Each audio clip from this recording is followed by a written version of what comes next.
There is a copper strip sitting in my garden that has been in the same ground for 11 years. I have not sprayed a single thing on that bed in 11 years. No neem oil, no diatomaceous earth, no chemical rotation program that stops working the moment the insects figure it out. The bed is clean, not better than it used to be. Clean. And what I am about to show you costs less than a bag of fertilizer, installs in a single morning, and gets more effective every year you leave it in the ground. My name is Samuel Byler, and I farm 40 acres outside of Sugar Creek, Ohio. I have been growing food on this land for over 2 decades, without a single purchased pesticide input, and today I am going to show you exactly how. Stay with me, because the last thing I am going to share with you is a technique pulled from a single paragraph in a typewritten government field report from 1923 that almost nobody has read since. It is the piece that makes this whole system work twice as well. And once you understand why it quietly disappeared from every farming manual printed after 1945, you are going to feel something about that. Before we get into it, tell me in the comments what pest has been beating you this season. Squash bugs, cabbage moths, Colorado potato beetles, aphids you simply cannot get ahead of no matter what you try. Tell me your state and your situation. I read every single one. Let me start with the moment that changed how I think about pest control entirely. 12 years ago, I was standing in a garden outside of Intercourse, Pennsylvania. The man who owned it was in his 70s. Quiet man, unhurried.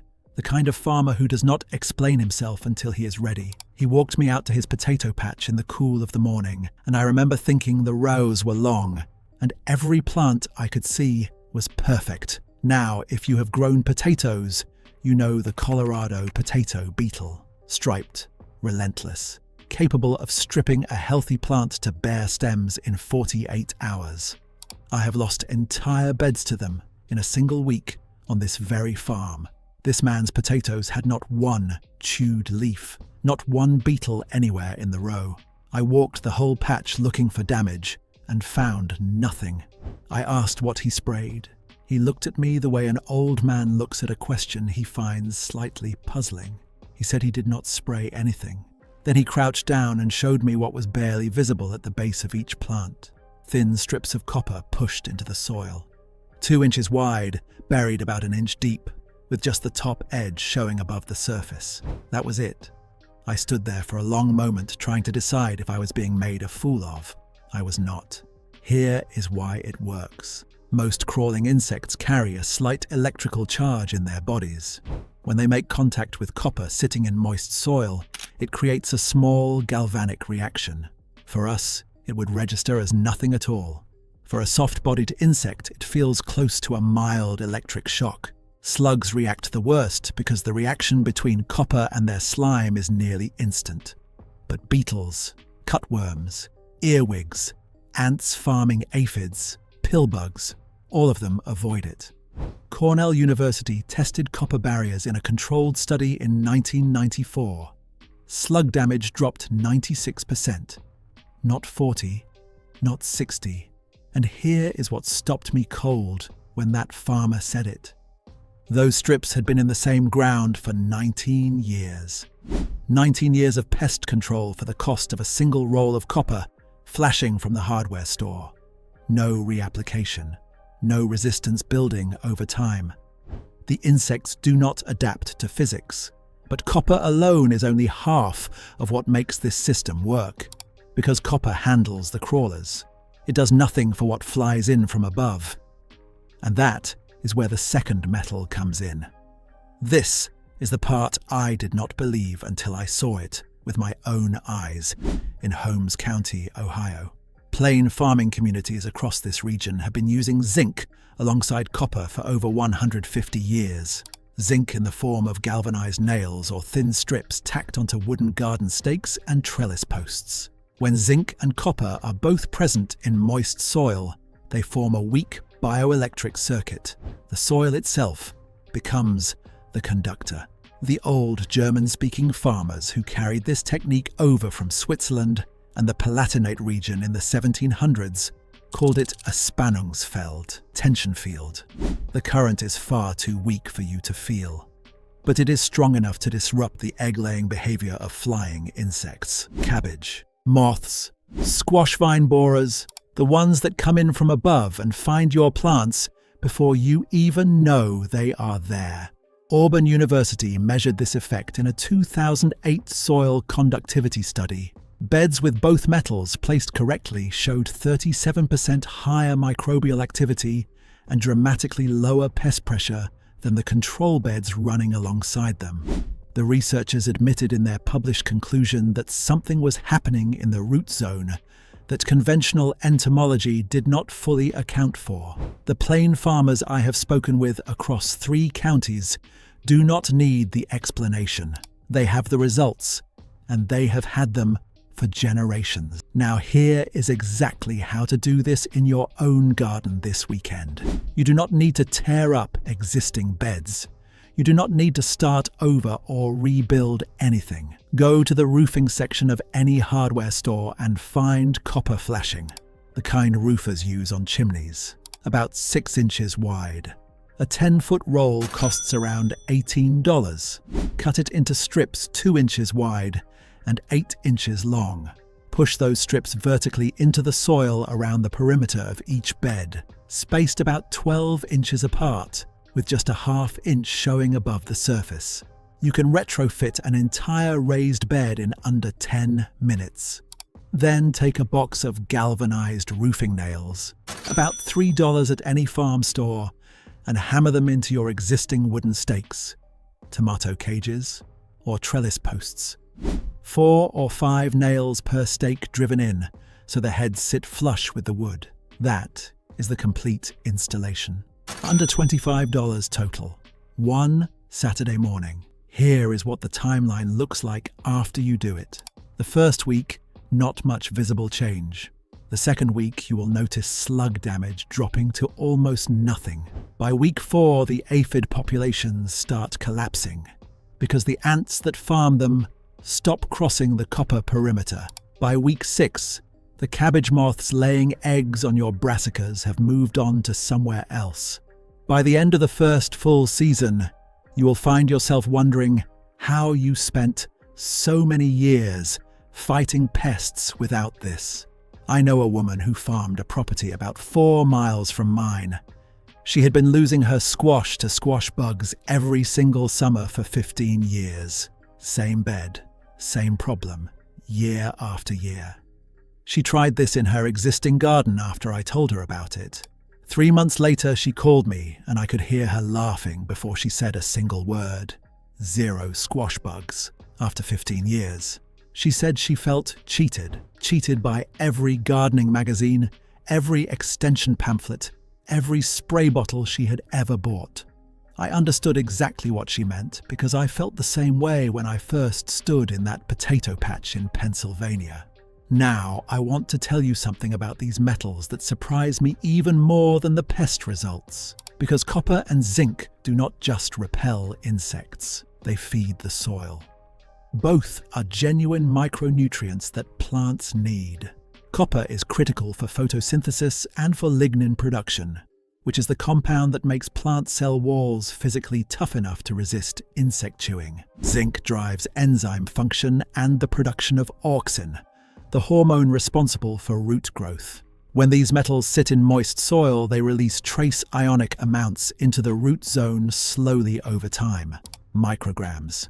Nothing that builds to harmful levels. But over the course of a season, your plants pull in exactly the trace minerals they need to build stronger cell walls and more vigorous roots. And here is the thing that changes how you think about pests entirely. A plant with high lignin content and a strong root system is chemically unattractive to most insects. Pest species can sense weakness. That is why they always cluster on the most stressed plant in the row and leave the vigorous ones alone. Strong plants emit different volatile compounds, and most insects simply pass them by. So the metals are doing 2 things at once, building a barrier that keeps insects out and slowly conditioning the plants so that any insect that does make it through the barrier finds something it has no interest in eating.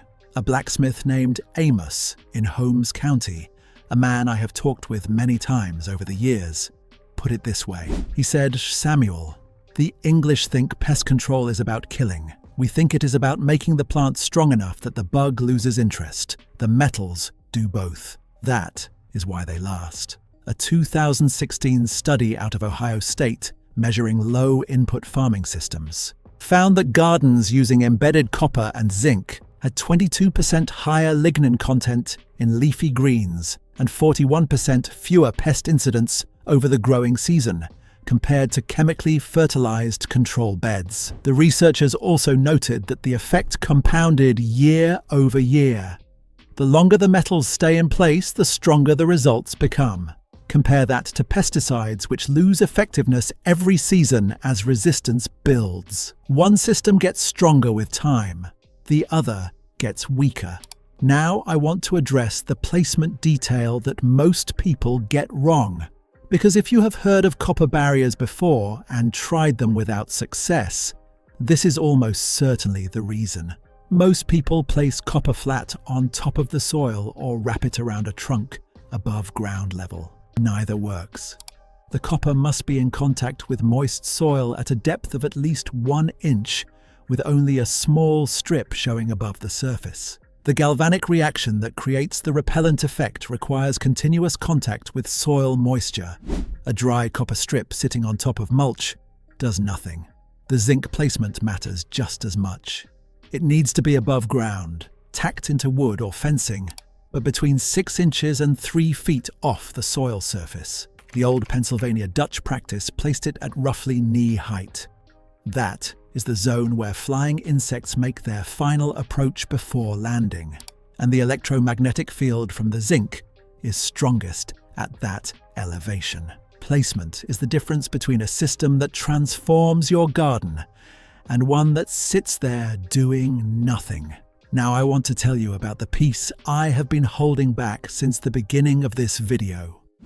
In the Penn State Agricultural Archives, there is a collection of field reports from county extension agents who spent time surveying plain farms across Lancaster County in the early 1920s. They were trying to document what these communities were doing that produced such consistently clean harvests without commercial inputs. One report written in 1923 by an agent named H.R. Shoemaker describes a farm near Intercourse, Pennsylvania. The farmer is identified only as Brother Yoder. Shoemaker notes that Yoder's vegetable plots showed no measurable pest damage on cabbage, potatoes, or cucurbits across 4 consecutive seasons. He documents the copper strips and the zinc nails. And then in a single paragraph near the end of the report, he describes something else, something Yoder called the heart of the garden. At each of the 4 corners of his main vegetable plot, Yoder had buried a small clay pot in the ground, with the rim sitting flush to the soil surface. Inside each pot was a single copper penny and a single galvanized roofing nail. The pot was filled with rainwater collected from the barn roof and topped off whenever it ran low. Shoemaker noted it almost in passing, as if he was not quite sure what to make of it. He wrote that Yoder claimed without the 4 corner pots, the copper strips alone were only half as effective. When I first read that, I tried to dismiss it. It sounded like old superstition, the kind of thing you respect without taking seriously.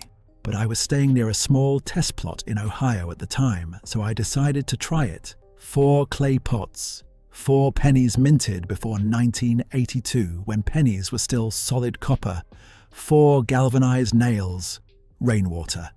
Set up alongside a second bed with only the copper strips and zinc nails for comparison. The 4-corner bed outperformed the other bed by a margin I could not ignore. I did not understand the mechanism until I had a long conversation with a retired agricultural chemist from Penn State, a man in his 80s who still had the old copper-zinc literature on his shelf from before the chemical era took over. He told me that the 4-corner water pots create what is called a distributed ionic field, rainwater being slightly acidic slowly dissolves trace amounts of copper and zinc ions from the metals sitting in each pot. Capillary action pulls those ions outward through the surrounding soil in a roughly circular pattern. With 4 pots at the 4 corners, those circles overlap and create a consistent micronutrient gradient across the entire bed. Plants growing within that gradient show measurable increases in systemic acquired resistance, the plant's own internal immune response, triggered not by infection, but by micronutrient sufficiency. You are not just fencing the garden, you are changing what the garden is from the teat inside. Here is how to set it up. 4 small terracotta pots, the 4-inch kind that cost about $1 each at any garden centre. 4 pennies minted before 1982. 4 galvanized roofing nails. Rainwater, not tap water if you can help it, because the chlorine in treated water slows the ionic release. Bury a pot at each corner of your main bed with the rim flush to the surface. Drop a penny and a nail into each one. Fill them with rainwater and top them off when they run low. Total cost about $5. Setup time about 20 minutes. And unlike a spray program you repeat every season this one builds, the ionic field strengthens as the metals slowly condition the soil around each pot. The second year is better than the first. The 5th year is better than the second. You are not buying time. You are building something that lasts. Combined with copper strips around your bed perimeters and galvanized nails on your stakes and trellis posts, you now have a complete, integrated system. One that handles crawling pests, disrupts flying pests, fortifies your plants from the root zone up, and compounds in effectiveness. With every season, you leave it in place for under $25 in materials. Installed in a single Saturday morning.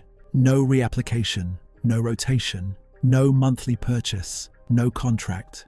No resistance building in the insects over time. The knowledge that would make your garden genuinely easier was not lost by accident. It was quietly crowded out by an industry that needed you not to know it. And the people who kept it alive are the ones who never needed a magazine to tell them what their grandfather's garden looked like. On this channel, I try to pass along what plain people have always known and what the rest of the country is only now starting to remember. If that is the kind of knowledge you are looking for, you are in the right place. Hit subscribe and stay close because the next video I am putting together is about what I do every October on this farm that determines whether the following summer has heavy pest pressure or almost none. One afternoon of work in the fall. The difference it makes the following July is something you have to see to believe. Tell me in the comments what pest you are going after first with this. And tell me what your garden looks like right now. I want to know what you are working with and what you are working against. I am Samuel Byler. I will see you in the next one.